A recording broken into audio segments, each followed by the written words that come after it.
शब्बीर ने बक्खर में एक ऐसे नौजवान को देखा है जो अपनी कजन से शादी करना चाहता था, लेकिन दोनों के वालिदैन इस शादी पर राजी नहीं थे। लड़की की रजामंदी शामिल थी कि नहीं, इस बात की खोज लगाने के लिए शब्बीर ने वो कुछ जाना और देखा कि एक अलमनाक और गैर मुतवक्को सूरत हाल सामने आ गई। मैं हूं पारस मसरूर और आप देख रहे हैं कोई देखे न देखे, शब्बीर तो देखेगा। शब्बीर ने एक दिन देखा कि अदनान कॉलेज से लौटा तो इससे पहले कि वो अपना बैग रखता, उसके वालिद ने जो उसकी वालिदा के साथ किसी मसले पर बात कर रहे थे, अदनान को आवाज दी। जी अबू बोलिए। अदनान, जो कल तुमने मुझसे बात की थी ना, मैंने तुम्हारे अब्बा के साथ कर दी है वो बात। अरे ये क्या, ऐसा तो मैंने सोचा भी नहीं था। तो ठीक है, जवेरिया अच्छी लड़की है, पढ़ी लिखी है, मेरे भाई की बेटी है, लेकिन उम्र में तुमसे बड़ी है वो। जी। ये क्या जीगी लगा रखी है बेटा, जो कुछ दिए खुल के बात करो मुझसे। अब्बा वो अब्बा मैं जब। अरे अब्बा क्या तुम्हारी जवेरिया से इस सिलसिले में कोई बात हो चुकी है? तुम्हारे अब्बा ये पूछ रहे हैं, इस बात का जवाब दो। अम्मा बात तो नहीं हुई मेरी जवेरिया से, तो मैं जानता हूँ अम्मा मुझे पसंद करती है। देख रही है उसको? हाँ तो पसंद करती होगी, क्या कमी है मेरे बेटे में, इतना प्यारा तो है मेरा बेटा। देखो भाई, मैं बात कर तो लेता हूँ, लेकिन अगर मेरे भाई ने इनकार कर दिया ना तो बहुत शर्मिंदगी होगी मुझे। अरे कुछ नहीं होता, अगर हमारा बेटा ही चाहता है तो कोई बात नहीं, बात करने में हर्ज क्या है, आप बात करके तो देखिए। तो देखो अदनान, मैं बात कर तो लेता हूँ, लेकिन उसके बाद तुम्हें वहाँ आना जाना कम करना पड़ेगा फिर। हाँ तो अब्बा मैं वैसे वहाँ कौन सा आता जाता हूँ, बहुत कम तो जाता हूँ। हाँ हफ्ते में 4 बार चला जाया करूँगा। चल भाग यहाँ से, अपने अब्बा के सामने बात करते हुए ऐसी शर्म नहीं आती तुझे? अदनान के बाप ने अपने भाई से जवेरिया का रिश्ता मांगा तो उन्होंने उम्र का बहाना बनाकर मना कर दिया, जिस पर दोनों खानदानों में सर्द जंग का आगाज हो गया। अदनान का आना जाना भी बंद हो गया था। अब वो जवेरिया को फोन करके उसकी राय जानने की कोशिश कर रहा था। शब्बीर ने देखा कि जवेरिया की माँ अपनी बेटी के सर में तेल डालकर उसकी कंघी कर रही थी और पास ही जवेरिया का फोन पड़ा हुआ था, जिस पर अचानक किसी की कॉल आ गई थी। हेलो, हाँ अदनान, तुम्हारे पेपर खत्म हो गए, पास हो गए तुम, इसीलिए कॉल की है ना? नहीं, अभी तो शुरू हुए इम्तिहान। क्या मतलब?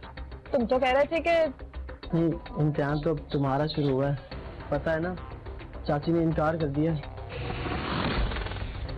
अब मुझे नहीं पता, तुम मम्मी से बात कर लो। नहीं, तुमसे बात करनी है। तुम ये बताओ, तुम मुझसे शादी करना चाहती हो या नहीं? ये मैं फोन अम्मी को दे रही हूँ। अच्छा नहीं, अभी रहने दो, मैं फिर बाद में फोन करूंगा। अल्लाह हाफिज़। काट दिया फोन, हवा निकल गई ना, बदतमीज कहीं का। अच्छा बेटा, एक बात बताओ, तुम उसे पसंद करती हो क्या? शादी करना चाहती हो? नहीं अम्मी, बिल्कुल भी नहीं, मैंने ऐसा कभी सोचा ही नहीं। कोशिश के बावजूद अदनान की अब फोन पर भी जवेरिया से बात नहीं हो पा रही थी और उसका जुनून बढ़ता जा रहा था। उसने फैसला कर लिया था कि वो हर हाल में जवेरिया ही से शादी करेगा, चाहे उसे भगाकर ही क्यों न ले जाना पड़े। एक दिन शब्बीर ने देखा कि जवेरिया की कॉलेज की छुट्टी हुई थी। वो लड़कियों के साथ बाहर निकली तो सामने अदनान खड़ा था। जवेरिया, तुम्हें लेने के लिए आया हूँ, चाची ने भेजा है। चाची की गाड़ी खराब हो गई है तो साथ चल लो। अच्छा, तो फिर मैं अम्मी से कंफर्म कर लेती हूँ। ना, फोन मत करना, मैं खुद आया हूँ, चाची ने नहीं भेजा मुझे, कुछ बात करनी है तुमसे बस। तो ये बात है? जवेरिया की सहेलियों ने ये सूरत हाल देखकर एक तहखाह लगाया। इसमें पूछने वाली कौन सी बात है जवेरिया, आप चले जाओ, आपका कजन है। ओके जवेरिया, फिर मैं निकलती हूँ, मुझे देर हो रही है कॉल। ठीक है? ठीक है, जैसे तुम्हारी मर्जी।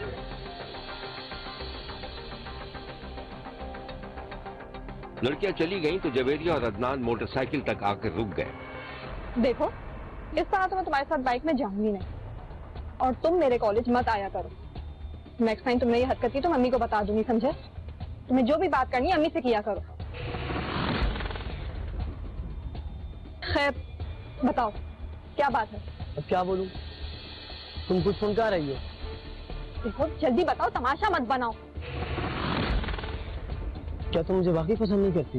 नहीं, और मुझसे इस तरह की फजूल बातें मत किया करो। नेक्स्ट टाइम कॉलेज मत आना, वरना मैं अम्मी से शिकायत कर दूंगी तुम्हारी। जवेरिया लपक कर रक्शे पर बैठ चुकी थी और अदनान अपनी मोटरसाइकिल के पास उदासी और गुस्से में था। अदनान के बढ़ते हुए जुनून और दीदा दिलेरी के नतीजे में खानदान भर में चमगोइयां शुरू हो गईं, जिस पर जवेरिया के वालिद ने अपनी बेटी का रिश्ता बरादरी ही के एक और लड़के से तय कर दिया। ये खबर अदनान पर बिजली बनकर गिरी और उधर जवेरिया के घर में शादी की तैयारियां शुरू हो चुकी थीं। शब्बीर ने देखा कि जवेरिया के घर से गाने बजाने की आवाजें आ रही थीं। जवेरिया की माँ और जवेरिया की कुछ सहेलियां घर में मौजूद थी। सिलाई कढ़ाई का काम हो रहा था कि ऐसे में एक बच्चा दौड़ता हुआ आया। मामी, अदनान में जब मैं बुआ है।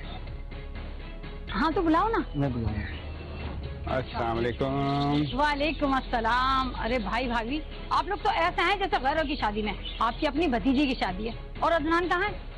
सबसे पहले तो तुम्हें अपनी बेटी की शादी बहुत बहुत मुबारक हो। असल में अदनान कहाँ आता जाता है शादियों में, पता तो है तुमको। ये सब बातें छोड़ो, ये बताओ कि जवेरिया कहाँ है हमारी बेटी? अरे बैठे ना भाई साहब। अरे जवेरिया, देखो तो ताया और ताई आए तुम्हारे। जवेरिया जो माइयों के लिबास में थी दौड़ी हुई आई, अदब से दोनों को सलाम किया। ताई ताया ने दुआएं दी। प्यारी लग रही है हमारी बच्ची, लेकिन भाई भाभी आपसे एक शिकायत रहेगी हमें। आपने हमें बिल्कुल भी अपना नहीं समझा। अगर अपना समझती तो आज जवेरिया बेटी हमारी बहू होती। अरे भाई साहब, ये तो सब किस्मत की बात है। क्यों भाभी? बस सही कह रही हो। खैर, बच्ची जहाँ रहे खुश रहे। वैसे भाभी, मैंने बच्ची के लिए कुछ जहेज का सामान भिजवाया था, वो जरा आप रिसीव कर लीजिएगा। अरे इसकी क्या जरूरत थी, सब कुछ तो हो गया था। अरे नहीं, बस हमारी भी तो बच्ची है, आखिर हमारा भी कुछ फर्ज बनता है। अच्छा आप आए ना, चाय पानी का इंतजाम करते हैं। भाई चाय वाय तो हम पी लेंगे, लेकिन आपको मैं एक बात बता दूं कि जब तक बच्ची की रुखसती नहीं होती हम यहीं रहेंगे भाई। हाँ हाँ, क्यों नहीं, आपका अपना घर है, ये कोई कहने वाली बात है। चले आ जाए। चाय पीते हैं। जवेरिया का निकाह हो चुका था। बारात और दूल्हा रुखसती का इंतजार कर रहे थे कि अचानक शादी के घर में भगदड़ मच गई। शादी के हंसते बसते घर में 2 लाशें पड़ी थीं, 2 जवान लाशें। उनमें से एक लाश थी रुखसती के मुंतजिर जवेरिया की और दूसरी लाश एक नौजवान की थी। ये नौजवान कौन था? शब्बीर ने जब नजदीक जाकर देखा तो पता चला कि जवेरिया का कजन अदनान था, जिसने जवेरिया को गोली मारकर खुद अपना खात्मा भी कर लिया था।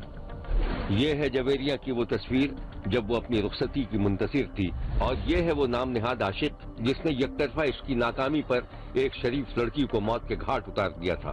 इस अलमनाक वाक़े के बारे में पुलिस ने जो कुछ बताया था वो ये है। तो मकतूला है और मकतूल, इन दोनों की पहले से आपस में रिलेशनशिप थी, इनकी इंटीमेसी थी। ये दोनों ये चाहते थे कि एक दूसरे से शादी करें, लेकिन इनके जो पेरेंट्स थे वो इस बात पर एग्रीड नहीं थे। इसलिए उन्होंने मकतूला की शादी जो है एक और लड़के सामल से जो है वो अरेंज की, और उस दिन उस लड़की का निकाह इससे पहले हो चुका था और उस दिन इसकी रुखसती तय थी। जब कातिल अदनान को इस चीज की खबर हुई तो वो वहां पर पहुंचा और उसने इस लड़की का भी मर्डर किया और खुद सुसाइड जो है वो कमिट की। शब्बीर को पता चला है कि मकतूला का शौहर, जिसने अभी अपनी बीवी की सूरत तक नहीं देखी थी, इस वाक़े के बाद से सख्ते के आलम में है और उसके घर में हर तरफ उदासी ही उदासी है। देखते रहिए, क्योंकि कोई देखे न देखे, शब्बीर तो देखेगा।